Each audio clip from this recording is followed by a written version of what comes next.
ជំរាបសួរពុកម៉ែបងប្អូនស្វាគមន៍អ្នកទាំងអស់គ្នាមកកាន់ទឹកជ្រោះប៊ូស្រានៃខេត្តមណ្ឌលគិរី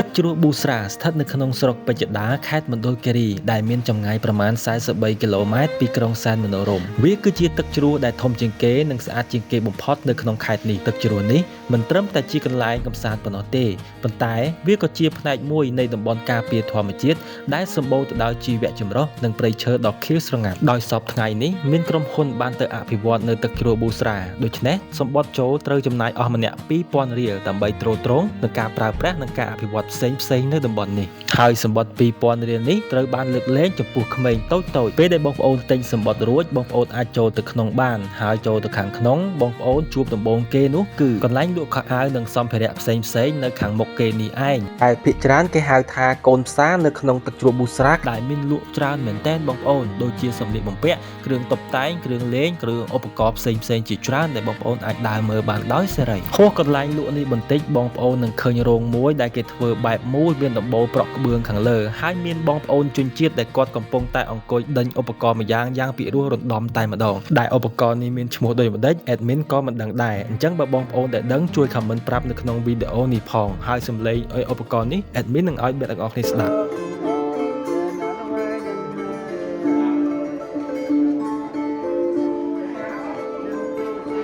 បន្ទាប់ពីស្ដាប់រួចតើបងប្អូនយល់យ៉ាងណាដែរហើយបងប្អូនដែលស្គាល់ឈ្មោះឧបករណ៍នេះសូម comment ប្រាប់ខាងក្រោមផងដើរទៅមុខបន្តិចបងប្អូននឹងឃើញបងប្អូនជនជាតិរបស់យើងលក់នំពុម្ពក៏ដូចជាលក់អីផ្សេងនៅទីនេះហើយបងប្អូនអាចឈប់ទិញនំនៅទីនេះក៏ដូចជាទិញកាហ្វេក៏ដូចជាផ្លែឈើផ្សេងគ្រាប់ធញ្ញជាតិផ្សេងនៅទីនេះបានចាយចំណាយ admin វិញគឺទិញនំពុម្ពហើយមិត្តភ័ក្តិរបស់ admin វិញគឺទិញនំចេកដោយសារតែឃើញអ្នកលក់នៅទីនេះស្អាតពាក់អាវក្រហមឡើងចាំងចែងតែម្ដងអញ្ចឹងបើបានទៅមណ្ឌលគិរីកុំភ្លេចអ្នកលក់ពាក់អាវក្រហមនេះណាដើរមកបន្តិចទៀតយើងនឹងដល់ខ្លោងទ្វារដែលមានជណ្ដើរចុះទៅកាន់ទឹកជ្រោះប៊ូស្រាដែលជណ្ដើរនេះគឺច្រើនកាំមែនតែនហើយមានប្រមាណកាំនោះ admin ក៏មិនបានរាប់ដែរតែសំខាន់នៅអមសងខាងជណ្ដើរចុះនេះគឺមានអ្នកលក់ជាហោហែតែម្ដងមិនដឹងថាគាត់លក់អ្វីខ្លះទេដើរមកបន្តិចទៀតយើងនឹងដល់កន្លែងដែលគេសាងសង់ថ្មីនេះដែល admin ខាន់ទៅ 2-3 ឆ្នាំរួចមកហើយដែលកន្លែងនេះគឺពិតជាស្អាតមែនតែនគឺគេបានធ្វើស្ពានក៏ដូចជាវេរ៉ង់ដាដើម្បីឲ្យយើងដើរជុំវិញទឹកជ្រោះប៊ូស្រាមួយជុំតែម្ដងហើយគេក៏មានកញ្ចក់អង្គុយលេងដែលបងប្អូនទាំងអស់គ្នា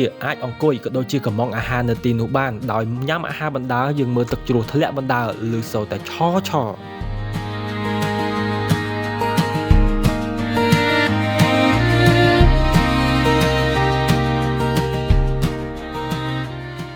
ដើរមកខាងមុខបន្តិចទៀតបងប្អូននឹងឃើញកន្លែងថតរូបដ៏ស្រស់ស្អាតនេះដែលគៀកនឹងទឹកជ្រោះផ្ទាល់តែម្ដងអញ្ចឹងកន្លែងនេះគឺគេទើបតែសាងសង់ប៉ុន្មានឆ្នាំនេះទេបងប្អូនអ្នកដែលទៅ 2-3 ឆ្នាំមុនប្រហែលជាមិនបានលេងកន្លែងនេះទេដូចជា admin ផ្ទាល់តែម្ដងដោយសារតែកន្លែងនេះគេទើបតែសាងសង់ថ្មីហើយមិនទាន់រួចរាល់ 100% នៅឡើយទេអ្វីដែលធ្វើឲ្យទឹកជ្រោះប៊ូស្រាមានភាពល្បីល្បាញគឺរចនាសម្ព័ន្ធរបស់វាគឺវាត្រូវបានបែងចែកជា3ដំណាក់ផ្សេងគ្នាដែលដំណាក់ទី1មានកម្ពស់ប្រហែល8ទៅ12ម៉ែត្រនិងមានមុខកាត់ទទឹងប្រហែល15ម៉ែត្រដំណាក់នេះគឺជាកន្លែងដែលភ្ញៀវទេសចរនិយមទៅលេងទឹកនិងអង្គុយទទួលទានអាហារយ៉ាងច្រើនបំផុតជាងគេហើយដំណាក់ទី2មានកម្ពស់ខ្ពស់ជាងមុនគឺប្រហែល15ទៅ20ម៉ែត្រនិងមានទទឹងប្រហែល20ម៉ែត្រនៅរដូវវស្សាទឹកធ្លាក់នៅដំណាក់នេះមានសន្ទុះយ៉ាងខ្លាំងបង្កើតបានជាផ្សែងយ៉ាងស្រស់ស្អាតហើយដំណាក់ទី3ស្ថិតនៅក្នុងព្រៃជ្រៅដែលពិបាកទៅរកបន្តិចប៉ុន្តែវាមានសម្រស់ធម្មជាតិបែបព្រៃភ្នំពិតអ្នកដែលចូលចិត្តផ្សងព្រេងតែងតែទៅដល់ទីនោះជាក់ជាមិនខានមិនថែមទាំងប៉ុណ្ណោះទឹកជ្រោះប៊ូស្រាឥឡូវក៏មានហាងកាហ្វេមួយដ៏ឈ្ងុយឆ្ងាញ់លាក់ខ្លួននៅទីនោះផងដែរបងប្អូនអាចទៅញ៉ាំកាហ្វេនៅទីនោះបានថតរូបនៅទីនោះលេងកម្សាន្តក៏ដូចជាមួយទឹកលេងយ៉ាងស្រស់បំព្រងក៏ដូចជាទឹកត្រជាក់ស្រេកធ្លាក់មកពីលើភ្នំដែលជាទឹកធម្មជាតិ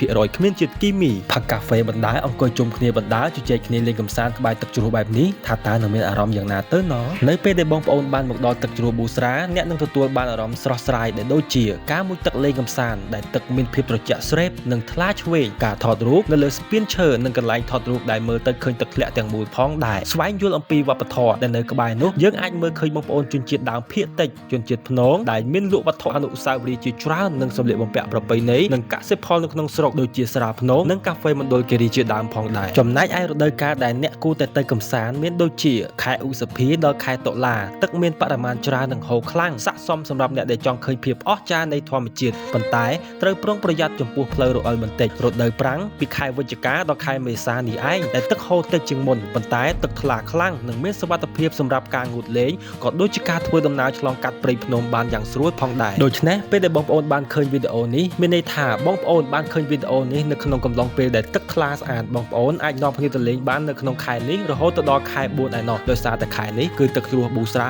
ពេញថ្លាហើយពេញស្អាតដែលបងប្អូនអាចមុជលេងកម្សាន្តបានយ៉ាងសប្បាយសរុបសេចក្តីមកទឹកជ្រោះប៊ូស្រាមិនមែនគ្រាន់តែជាកន្លែងសម្រាកកាយប៉ុណ្ណោះទេប៉ុន្តែវាគឺជាដង្ហើមនៃវិស័យទេសចរណ៍អេកូឡូស៊ីនៅក្នុងខេត្តមណ្ឌលគិរីការទៅកម្សាន្តនៅទីនោះមិនត្រឹមតែផ្ដល់នូវភាពសប្បាយរីករាយដល់យើងប៉ុណ្ណោះទេប៉ុន្តែក៏ជួយគាំទ្រដល់សេដ្ឋកិច្ចសហគមន៍មូលដ្ឋានផងដែរដូច្នេះដើម្បីចូលរួមផ្សព្វផ្សាយតំបន់ទេសចរណ៍នៅកន្លែងស្អាតៗនៅក្នុងប្រទេសកម្ពុជាគ្រាន់តែបងប្អូនទាំងអស់គ្នាជួយចែករំលែកវីដេអូនេះទៅកាន់បងប្អូនដទៃឲ្យបានឃើញផងទឹកជ្រោះប៊ូស្រាគឺជាទឹកជ្រោះដែលស្អាតជាងគេនៅក្នុងខេត្តមណ្ឌលគិរីអរគុណបងប្អូនទាំងអស់គ្នាដែលទស្សនាតាំងពីដើមរហូតមកដល់ទីបញ្ចប់ខ្ញុំសូមជូនពរបងប្អូនទាំងអស់គ្នាឲ្យមានសុខភាពល្អអនាគតបវររុងរឿងអ្នកទ្រាំមើលដល់កន្លែងនេះសិតតែអ្នកឆ្លាញ់ទេសចរសិតតែអ្នក top fan របស់ admin សិតតែអ្នកឆ្លាញ់ admin អញ្ចឹងឲ្យបងប្អូនទាំងអស់គ្នាកុំភ្លេចឲ្យមេដៃម្នាក់មួយឲ្យបេះដូងម្នាក់មួយជួយ share វីដេអូនេះម្នាក់មួយដែលជាកម្លាំងចិត្តដល់ admin ក៏ដូចជាលើកស្ទួយវិស័យទេសចរនៅក្នុងស្រុកខ្មែរអរគុណបងប្អូនទាំងអស់គ្នាជម្រាបលាបាយបាយ